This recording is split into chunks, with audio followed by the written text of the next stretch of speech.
presentation of the New Yam Festival to the SA inhabitants, SA Council.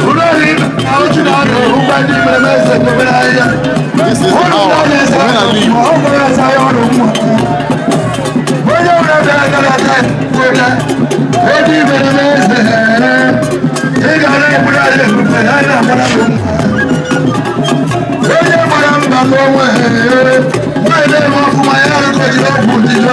This is the hour.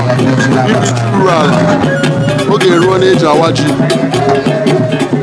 So the young will be taken to the SA Council and this Urualla. This Urualla the 11th, who will preside over the cutting of the yam and presenting to the public. It's a wonderful time. Enjoy.